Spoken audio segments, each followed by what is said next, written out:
Hello students, मैं एक बार फिर से 10th आईसीएससी में एक क्वेश्चन के साथ। बच्चों, इस क्वेश्चन में हमको ये पता करना है कि एयर लिक्विड इंटरफेस पे आपको लिक्विड का रिफ्रैक्टिव इंडेक्स कितना होगा।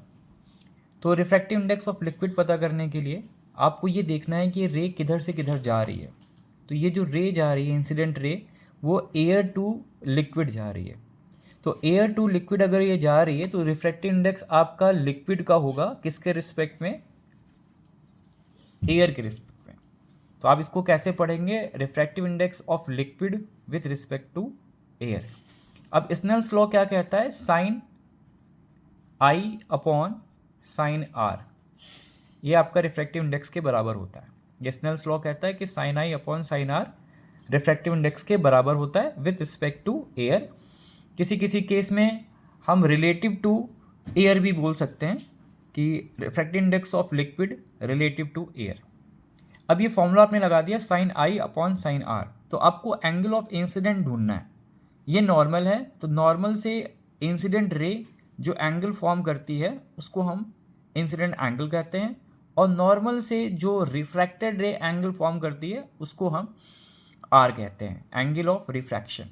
अब ये वैल्यू आपने यहाँ पे रख दी, sine 45 degree upon sine 30 degree. Sine 45 degree की वैल्यू आपको पता होनी चाहिए, 1/√2 होती है, अपॉन साइन 30 की वैल्यूज 1/2 होती है। अब इस डिवाइड साइन को, इस वाले डिवाइड साइन को अगर मैं मल्टीप्लाइड में चेंज करूं तो ये चीज़ रेसिप्रोकल हो जाती है, 2/1, तो बन गया 2/√2। अब आप लोगों ने 9th में मैथ्स में क्या पढ़ा? रेशनलाइजेशन। आपने इसको रेशनलाइजेशन कर दिया,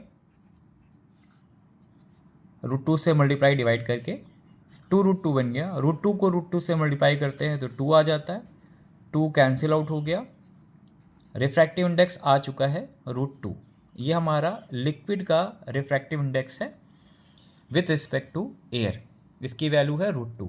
√2 की वैल्यू अगर आप याद करना चाहें तो याद कर सकते हैं, 1.414 होती है। तो अगर आपको √2 की वैल्यूज़ नहीं आती निकालना तो मैं आपको इसी क्वेश्चन में √2 की वैल्यू भी सिखाता हूँ।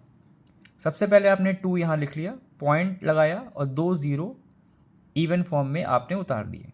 इन पे पेयरिंग कर दी, उसके बाद इस पे भी एक पेयरिंग कर दी। फिर आप एक ऐसे नंबर को लेंगे यहाँ पर जिसको उसी नंबर से मल्टीप्लाई करने पर 2 से ज़्यादा ना जाए। तो मेरे पास नंबर है 1, तो 1 को 1 से मल्टीप्लाई करना हमको आया 1, उतना ही हम नंबर यहाँ पे ऐड कर देते हैं। ये प्रोसेस है। जो वैल्यू हमारे क्वोटिएंट में आएगी वो यहाँ लिख देते हैं। 1 बार ले गए थे तो 1 हमने यहाँ लिख दिया, डेसिमल उठाया, इन दोनों को सब्ट्रैक्ट कर दिया, 1 आया, और ये 2 0 हमने कैरी कर लिए। 1 + 1 आपका 2 हो गया। अब इसके बाद आपको ऐसा नंबर लेना है कि जिसको फर्दर मल्टीप्लाई करने पर 100 से ज़्यादा ना जाए। लेकिन इस चीज़ का ध्यान रखना है, जो नंबर आप लेंगे वो यहाँ लिखने के बाद, इसके साथ में लिखने के बाद उससे मल्टीप्लाइड होगा। जैसे आपने वो नंबर ले लिया 4, तो 24 को 4 से मल्टीप्लाई करा, 4 4 16, 6 कैरी 1, 4 2 8 1 9। तो देखिए 96 वो नंबर है जो 100 से कम है, यानी कि आप 4 ले सकते हैं।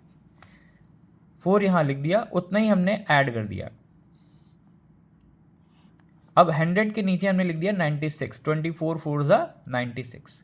100 में से 96 सब्ट्रैक्ट कर दिया, 4 आ गया। इसको फिर से ऐड कर लिया, 4 4 8 और 28। अब 2 0 ये वाले इवन वाले हमने फिर यहाँ पे कैरी कर लिए। अब आपको फिर से लेना है नंबर, लेकिन अगर आप 2 लेंगे तो वो 400 से ज़्यादा चल जाएगा, इसलिए आपको 1 लेना है, उतना ही ऐड करना है। तो इस तरीके से आपको 281 1 281 मिल जाएगा, और आपकी वैल्यू 1.41 इस तरीके से आती जाएगी। अगर आपको ज़्यादा वैल्यू डेसिमल के बाद चाहिए तो आप इवन ज़ीरोज़ उतारते जाइए, और आपको जितने भी डिजिट तक चाहिए वो नंबर आपको मिल जाएगा। तो इस तरीके से आप ये क्वेश्चन सॉल्व कर सकते हैं। Thank you for watching my channel. मैं आपको मैथ्स और फिजिक्स की पूरी नॉलेज दूंगा।